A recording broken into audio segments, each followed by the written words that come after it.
ইন্নাল্লাহা ইউহিব্বুত তাওয়াবিন,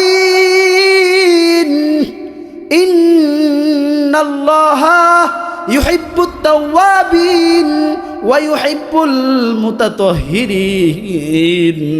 আল্লাহ বলেন গুনাহ থেকে তওবা করার কারণে আমি আল্লাহ তাকে মোহাব্বত করি, ভালোবাসি, এমনভাবে ভালোবাসি, এর জিন্দিগির গুনাহ এমনভাবে মাফ করি মনে হয় তার জীবনে কোনো গুনাহের রেখা ছিল না। তো দীর্ঘ সময় যাবৎ অপেক্ষা করছি, হযরত উলামায়ে কেরাম নসিহত পেশ করছেন, দামি দামি নসিহত হইছে। এখন আমি কিছু কথা না বললেও হয়, কিন্তু দূর থেকে যেহেতু আসছি, আপনারা যদি অনুমতি দেন একদম মুখতাসার বয়ান করার এমএস আগ্রহ অথবা উদ্দীপনা তেমন কোনোটাই নাই। তারপরও আপনারা যদি কোন হুজুর থাকবো কিছু কন শুনি, আমল করার চেষ্টা করব, তাইলে ঘুমো নাইলে ঘুমো না। থাকবেন না বাগবেন? ওয়াজের পরে আপনাকে ভাই যেতে লাগবো 5 মিনিট 10 মিনিট, কিন্তু আমার তো যেতে লাগবো 2 ঘন্টা, ঠিক না? কাজে আমি যদি থাকতে পারি আপনারা থাকতে পারবেন না ইনশাআল্লাহ। কোনো ভূমিকা ছাড়াই কিছু কথা বলবো ইনশাআল্লাহ। সকলে কি নবীজিকে মহব্বত করেন? দিল থেকে, অন্তর থেকে কারা কারা করেন একটু আল্লাহকে দেখেন তো। নারে তাকবীর, লিল্লাহি তাকবীর, হাত নামা। নবীর মহব্বত কি জবান দিয়ে কইলেই হয়? হ্যাঁ, দুরূদ শরীফ পড়তেছি, এটা শোনার পরও যদি কেউ জবান বন্ধ রাখে সে কি আশিকে রসুল? কি বলেন? দুরূদ ইব্রাহিমের বাকি যে অংশটা এটা আমি পড়তেছি, পরীক্ষা হবে নবীর প্রতি মহব্বত কার কত বেশি। আল্লাহুম্মা বারিক আলা মুহাম্মাদিন ওয়া আলা আলি মুহাম্মাদ কামা বারাকতা আলা ইব্রাহিম ওয়া আলা আলি ইব্রাহিম ইন্নাকা হামিদুম মাজিদ। বাইতুস সালাম ইন্টারন্যাশনাল ক্যাডেট মাদ্রাসার উদ্যোগে আয়োজিত আজকের এই মাহফিলের মোহতারাম সদর সম্মানিত সভাপতি হযরত উলামায়ে কেরাম সামনে উপবিষ্ট আছেন, ইসলাম প্রিয় মুসলিম ভাইয়েরা, আলোচনায় শামিল আছেন পদ্মার অন্তরালের আমার প্রাণপ্রিয় মা বোনেরা। বিশ্বজগতের মালিক, বিশ্ব প্রতিপালকের বিশ্ব দরবারে কালিমাতু শুকর জ্ঞাপন করি, সকলেই বলি আলহামদুলিল্লাহ।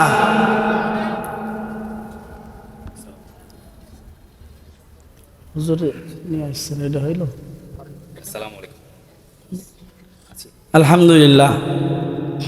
আমাদের অবশিষ্ট যে মেহমান ছিলেন, প্রধান আলোচক, তিনি উপস্থিত আছে। আর আমার একটা নিজাম হইল ভাই, আমি সময়ের চাইতে বেশি বয়ান করি না। পরবর্তী আলোচক আসলেও আমি ছেড়ে দিই, কারণ আলোচনাই তো করবে, ঠিক না? তো ভাই যেহেতু আসছে, আমি আসলে একদমই দীর্ঘায়িত করব না, সর্বোচ্চ 10 মিনিট এর মধ্যেই ছেড়ে দেব ইনশাল্লাহ। মুজাকারা হইল, পৃথিবীতে মানুষ 2 প্রকার। কয় প্রকার? এক প্রকার মানুষ হইল যারা আল্লাহর প্রেমিক, আল্লাহর মহাব্বতের, আল্লাহর কাছের।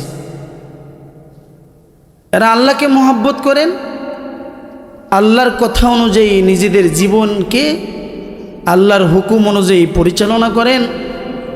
তো আল্লাহ তাদের উপর রাজি আর খুশি, ফলে তাদের আখিরি ঠিকানা হবে জান্নাত। সুবহানাল্লাহ। আরেক দল মানুষ যারা হলো শয়তানের পূজারী, শয়তানের দাসত্ব করে, আল্লাহর হুকুমকে বিদ্যাঙ্গুলি দেখায়, এদের শেষ ঠিকানা হবে জাহান্নাম।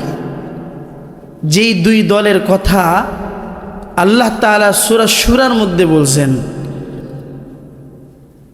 ফারিকুন ফিল জান্নাতি ওয়া ফারিকুন ফিস সাঈর। আল্লাহ তাআলা বলেন, একদল হলো যারা জান্নাতি, যাদের ঠিকানা হবে চিরস্থায়ী জান্নাতে। ওয়া ফারিকুন ফিস সাইর, আরেকটি দল আছে যাদের ঠিকানা হবে জাহান্নাম, অনন্তকাল যারা জাহান্নামের মধ্যে আগুনে পুড়বে। এখন যারা জান্নাতি হবে তাদের সিফাত কি? জান্নাতি যারা হবে তাদের বিশেষ বিশেষ কিছু গুণের কথা আসমানের মালিক আল্লাহ কালামুল্লাহর মধ্যে ইরশাদ করেছেন। যে গুণগুলোর একটি গুণ হইল জান্নাতি যারা হবে তাদের একটা সিফাত হইল তারা ভালো কাজ করবে, তারা নেককার হবে, নেক কাজ তারা করবে। টোটাল জিন্দিগির মধ্যে গুনাহের কালিমা যেন না লাগে এমনভাবে রাস্তাগুলো তারা সামনে অগ্রসর হবে। যাদের 24টা ঘন্টা দৈনিক ইবাদতের মধ্যে নিজেরা ব্যস্ত করবে। সুবহানাল্লাহ। এই যে একটা সিফাত নেক কাজ করার গুণ, অর্থাৎ জিন্দিগির প্রতিদিনে 24 ঘন্টা রবের আনুগত্যের মধ্যে থেকে নেক আমল করার অভ্যাস। এই অভ্যাসটা আমাদের পূর্ববর্তী ব্যক্তিদের মাঝে ছিল। এ ধরনের অভ্যাস সাহাবায়ে কেরামের জিন্দিগির মধ্যে দেখা যায়। সাহাবায়ে কেরাম রাদিয়াল্লাহু তাআলা আনহুমরা নিজেদের জীবন ভর তারা নেক কাজ করত। এজন্য এমনও সাহাবা পাওয়া যায় যেই সাহাবার টোটাল জীবনে নেক কাজ এমনভাবে করতেন, নফল রোজা রাখতে রাখতে নিজের জীবনটা শেষ করেছে, মৃত্যুর আগ পর্যন্ত নফল রোজা ছাড়ে নাই। সরকারে দো আলম নবী হাবিবে কিবরিয়া নবী মুহাম্মাদুর রাসূলুল্লাহ সাল্লাল্লাহু আলাইহি ওয়াসাল্লামের অন্যতম একজন সাহাবী, যার নাম হলো হযরত আব্দুল্লাহ ইবনে আমর ইবনে আস রাদিয়াল্লাহু তাআলা, নবীজির কাছে ইজাজত চেয়েছে, ইয়া রাসূলুল্লাহ সারা জীবন ভর আমি নফল রোজা রাখবার চাই। আল্লাহর নবী বললেন, এ আব্দুল্লাহ, নফল রোজা সারা জীবন ভর বছর ভর রাখা কষ্টকর, তোমাকে আমি সমেত দাউদ রাখার অনুমতি দেই। একদিন রোজা রাখবা আর একদিন রোজা ভঙ্গ করবা।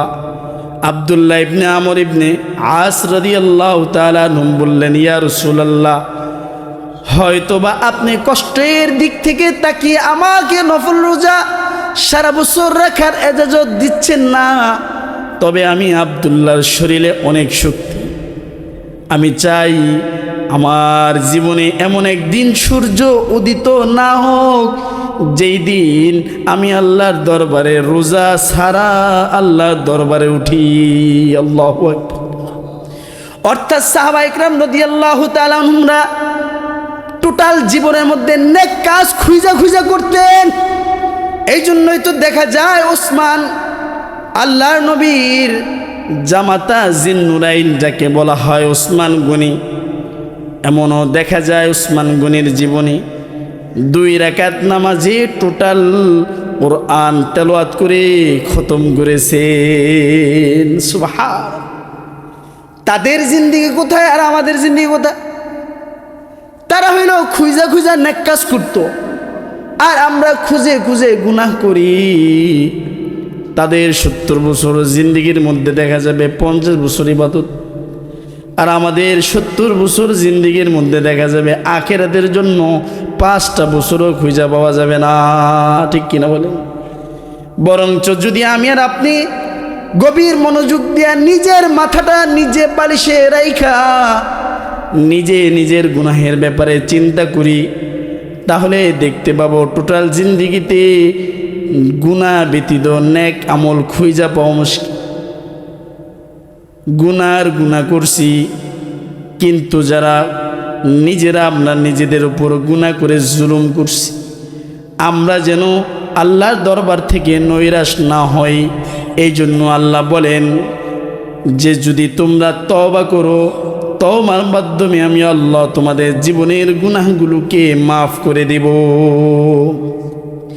আল্লাহ তাআলা বলেন কুল ইয়া ইবাদিয়াল্লাযীনা আসরাফু কুল ইয়া ইবাদিয়াল্লাযীনা আসরাফু আলা আনফুসিহিম লা তাকনাতু মির রাহমাতিল্লাহ ইন্নাল্লাহা ইয়াগফিরুয যুনুবা জামিআ ইন্নাহু হুয়াল গফুরুর রহিম।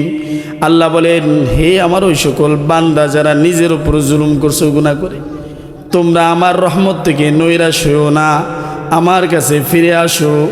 যদি আমার কাছে ফিরে এসে তওবা করো, আমি আল্লাহ তোমাদেরকে মাফ করে দিব। সুবহানাল্লাহ বলবেন না?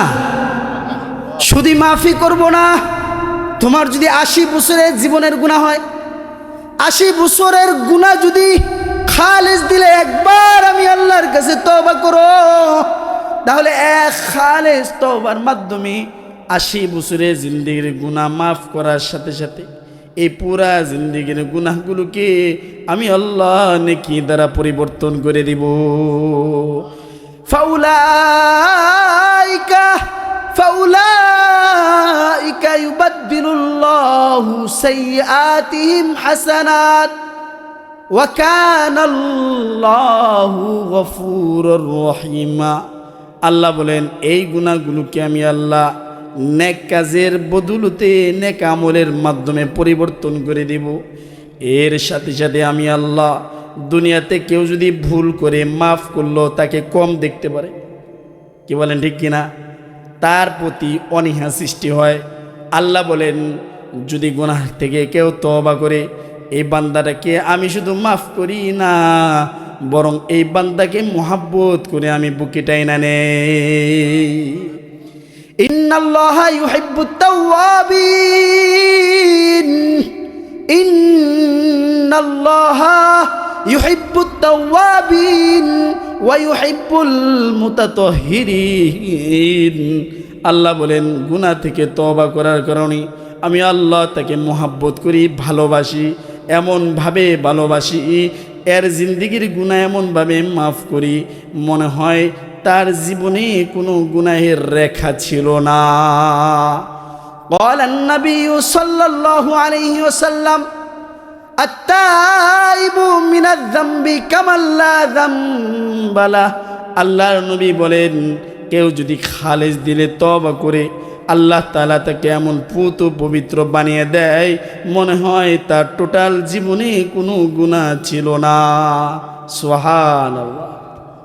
কাজী আমার মুখতাসার এই মুজাকারা থেকে এতটুকু পণ আর প্রতিজ্ঞা বসে আমরা করতে পারি, জীবনে যা করেছি, জীবনে পাহাড় পরিমাণ গুনাহ করলেও যেহেতু আল্লাহ এবং রসুলের ঘোষণা, খালেস দিলে তওবা করলে আল্লাহ মাফ করে দিবেন, পবিত্র বানিয়ে দিবেন, গুনাহগুলোকে নেক আমল দ্বারা পরিবর্তন করে দিবেন, আল্লাহ কাছে টেনে নিয়ে আদর করবেন।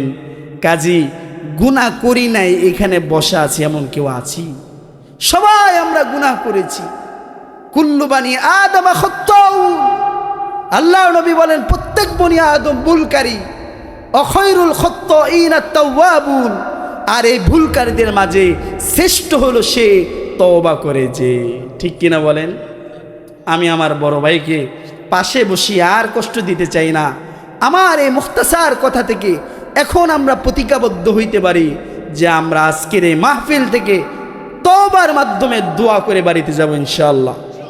যদি তওবার মাধ্যমে আমরা দোয়া করে বাড়িতে যেতে পারি, তাহলে আজকের রজনীটা আমাদের এমন কাটাবে নিষ্পাপ মাসুম বাচ্চার মতো।